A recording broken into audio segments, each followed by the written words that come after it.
وصلى الله على أو بحر نور علم عرفانا تدرك غورنا غير علم الله سبحانه. بسم الله الرحمن الرحيم. الحمد لله والصلاة والسلام على رسول الله. ڕۆژوانانی خۆشەویست، خی گەورە ڕۆژ و تاعەتی هەمولایەکمان قبولکە و خی گەورە بمانگێڕێن لەوانەی کە لە مانگی ڕەمەزانە لە هەموو تاوانەکانیان خۆشە بێ و پاکیان نەکاتەوە و ڕۆژی مانگی ڕەمەزانمان لێ قبولکە و لێمان خۆش بێ، لە مردوەکانمان خۆش بێ کە بەجیان هێشتوین و لە ڕەمەزان بێبەش بوون. ئایزەکانم لە خزمەتی خوانی پێغەمبەری خوایان صلی الله علیه وسلم و لە خزمەتی هەنگوینە بەتام و بە چێژ و شیرین و بە سوودەکی پێغەمبەری خوایان صلی الله علیه وسلم. دیارە هەنگوین باسی تاو نابێ و ئیسفادەکانیشی تاو نابێ. هەنگوین بۆ خۆی عالمێکە لە خواردن. هەنگوین بۆ خۆی خواردنێکە کە نەک بە تەنیا خواردنە، خۆپاراستنە و چارەسەرە. هەنگوین مانگانە و هەفتانە بەحسی لەسەرەکرێ و نەشرەکرێ و بڵاوکرێتەوە. هەنگوین پێویستی بە موئەسسەسەیەکی خاصە، لەوانەیە بەیانی پێتان سیر نەبێ ئەگەر یەک معمەل ببینن ناوی معمەلی چارەسەر بە هەنگوین بێ، بەس هەنگوین بەکار بێنێ بۆ چارەسەر. لەبەرەوە زۆر دڵنیاتانەکەمەوە هەنگوین زۆر لەوە گەورەترە، زۆر لەوە سوود بەخشترە کە ئێمەلی تێگەیشتوین. بۆیە باسەکە ئەهێنێ کە لە خزمەتی یابین و قسەی لەسەرکەین. هەنگوین دەوڵەمەنە بە ئەنتیۆکسیدانت. یعنی چی؟ یعنی دژە چەوری و دژە سەرەتان و دژە نەخ. مامۆستا هەستەکەی نەم قسانە زۆر دووبارەکەی تۆ نییە؟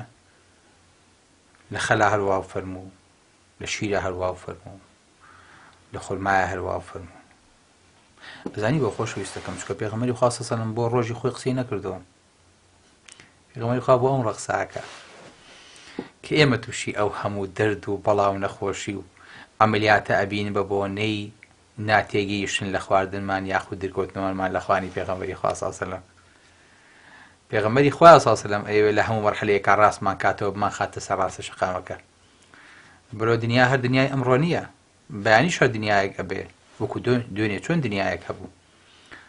هەموو ئەم کاتانش ئەم خواردنانە بۆ هەموو زەمن و کاتێ گونجاون. هەر کاتێکیش لەم خواردنانە لاماننا دوورکەوتینەوە تووشی ئەو بەڵایە ئەبین بەچی ئەگەڕینەوە سەر ئەسڵی تەندروستیە باشەکە بەوەی کە پێغەمبەری خوا سەڵ سەلەم گرت کردوێتی.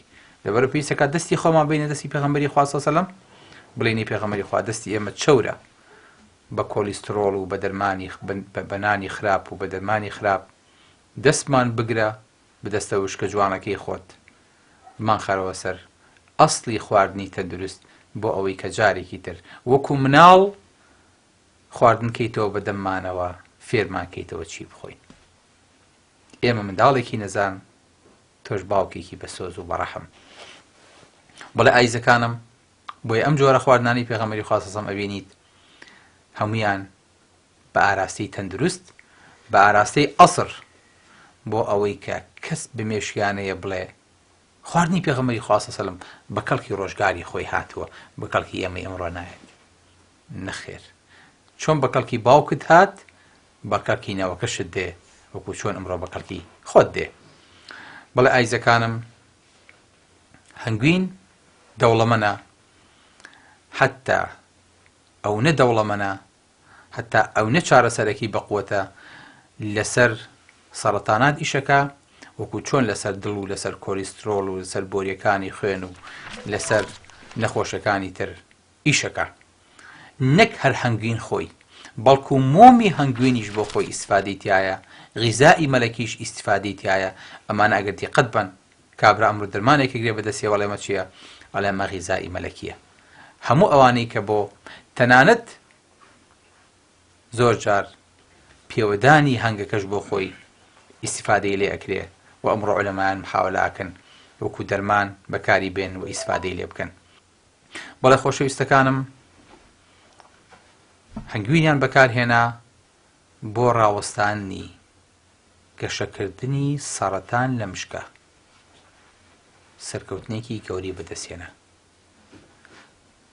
بۆیە ئەمڕۆ هەنگوین لە ئەڵمانیا بەکارەهێنرێ لەگەڵ سنتەری سەرەتانە بۆ ئەوەی کە ڕێ بە پرۆگرێشن و گەشەکردنی سەرەتان بگرێ لە ئینسانە.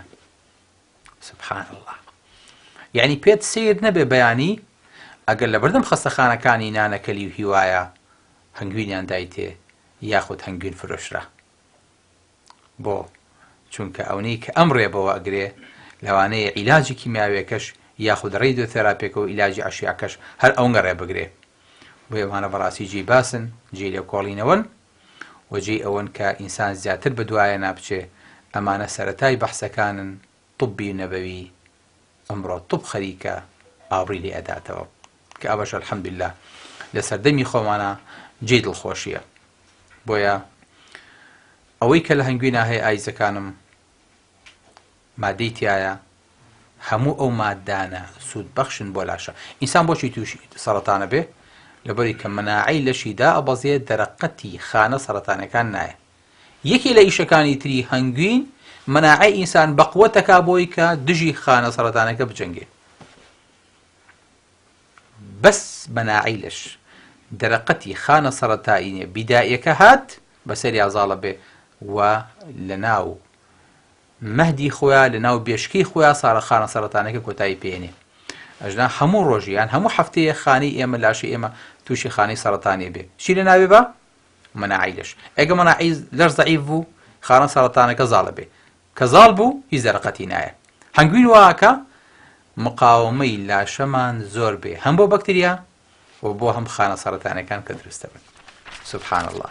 بۆیە هەنگوین نەک هەر ڕێ بە گەشەکردنی سەرەتانەگرێ، ڕێ لە دروستبوونی سەرەتانی شەکرێ بە بەقوەتکردنی مەناعی لاشە.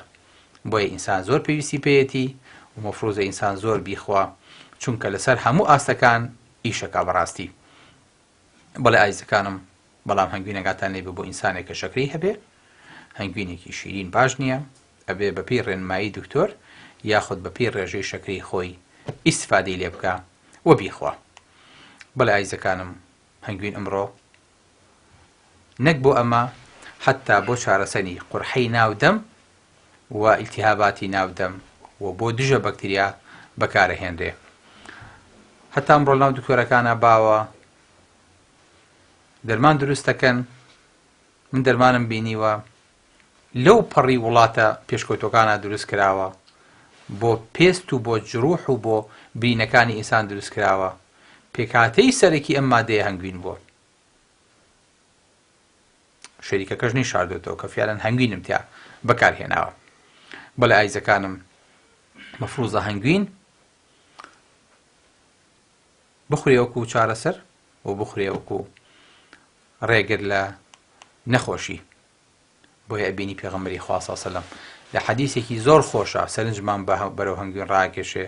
کابرایە دێتە لای پێغەمبەری خوا صلی الله علیه وسلم فەرمێ: ئین ئەخی ئیستەطلق بەطنه، براکەم سکی دێشێ یاخود سکی دەرەچێ، سکچوونی هەیە، یاخود لە حەدیثەکەیە ئیشتەکا بەطنه، براکەم سکی دێشێ.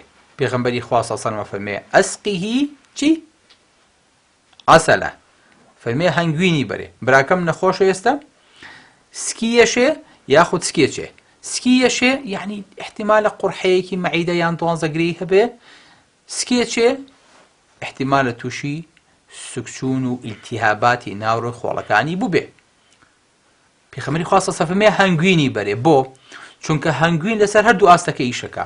یەکەم دژی بەکتریاکە و میکرۆبەکە یەکە ناوڕێی خۆڵەیە هەیە. دووەمیش هەنگوین یەکێکە لە مادە کان کە قورحە و ناوپۆشی ڕێخۆڵە و مەعیدە چاکاتەوە جارێکی تر. بۆیە زۆر ئیسفادە بۆ ئینسانەکەی. بۆیە پێغەمبەری خوا صلی الله علیه وسلم بەبێ دڵدێ فەرمێ ئەسقی عەسەلە. کابرا گاتەوە بەلای پێغەمبەری خوا صلی الله علیه وسلم فەرمێ هەنگوینم دایە هیچی زیاد نەکرد ئیلا نەخۆشی نەبێ. سکی زیاتر چوو و ئازارەکەی زیاتر بوو. پێغەمبەری خوا صلی الله علیه وسلم ئەسقی عەسەلە، هەنگوینی بەرێ. تا جاری سێم پێغەمبەری خوا صلی الله علیه وسلم فەرمێ صدق الله وكذب بطن أخيك. خوای گەورە ڕاستی کرد بەڵام سکی براکەی تۆ درۆی کرد. بڕۆ هەنگوینی بەرێ دیسانەوە. هەنگوینە یاتێ فەستەبرەق یان فەبەری چاپ. باشە بۆ یەکەم جار چانە بوو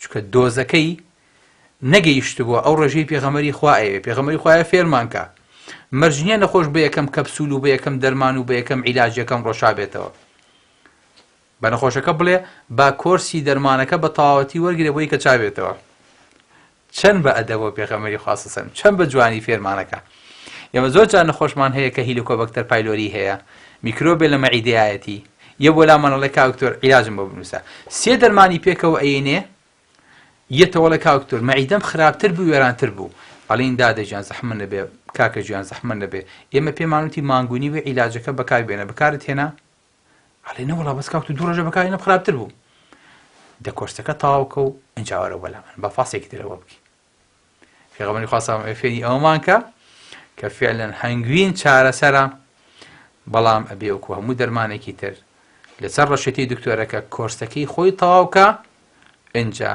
بۆیە خوای گەورە فەرمێ فيه شفاء للناس کاتە پێغەمبەری خوا سەڵام ئاماژە بە ئاەتەکە ئاکا صدق الله خوای گەورە ڕاستی کرد بەڵام وەکەذەب بەطن ئەخیک سکی براکەت درۆکە سکی براکەت ئەوەی کە تواستی پێیەکی ئازار و بێتاقەتێنە جوابی هەنگوینەکەی داوەتەوە بەس کۆرسەکەی خۆی تەواو نەکردو بیدەرێ هەر بیدەرێ هەر بیدەرێ هەتاوەکو چاکە بێ فعلەن فێری ئەوە بین کە هەنگوین ئەکرێ بێ بە بەدیلی زۆر لە نەخۆشیەکانی سکچوون و ئازاری سک بە تایبەتی خوشکە بەڕێزەکانمان باوکە بە سۆزەکانمان کە زۆر جار مناڵەکانیان بەدەست ئازاری سکەوە ئەناڵێنن یاخود بەدەست چوون ڕۆژانەوە ئەکرێ هەنگوین باشترین چارەسەر بێ بۆ ئەم جارە نەخۆشیانە ئەو بەحسی تازەیە لە بەردەسما ئەڵێ هەنگوین چارەسەرەکانی نەخۆشیەکانی جۆگەی هەزم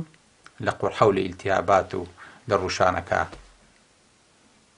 ئەگەڕینەوە سەر قسەی پێغەمبەری خوا سەڵلەه عەلەیهی وسەلەم